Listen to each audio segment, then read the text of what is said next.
Would کے معروف film ساز آن جہانی یش چوپڑا کی اہلیہ پلے بیک سنگر اور مصنفہ پامیلا چوپڑا 74 برس کی عمر میں انتقال کر گئیں۔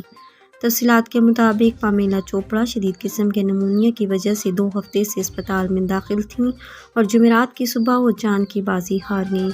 بالی ووڈ انڈسٹری میں اپنی صلاحیتوں کی وجہ سے انتہائی پسندیدہ تھیں اور ان کے انتقال کی خبر عام ہوتے ہی متعدد شوبز اداکاروں اور فنکاروں سنجے دت، اجے دیوگن، انوپم کھیر، جاوید اختر اور دیگر نے ان کے انتقال پر دکھ اور افسوس کا اظہار کیا۔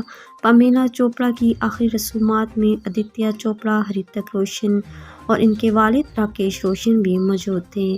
سلمان خان نے پامیلا کے انتقال پر ان کے احترام میں اپنی فلم کسی کا بھائی کسی کی جان کی سیلیبریٹی اسکریننگ کو منسوخ کر دیا۔ پامیلا چوپڑا کی ٹی وی پر آخری جھلک نیٹ فلکس کی سیریز دی رومانٹکس میں نظر آئی تھی۔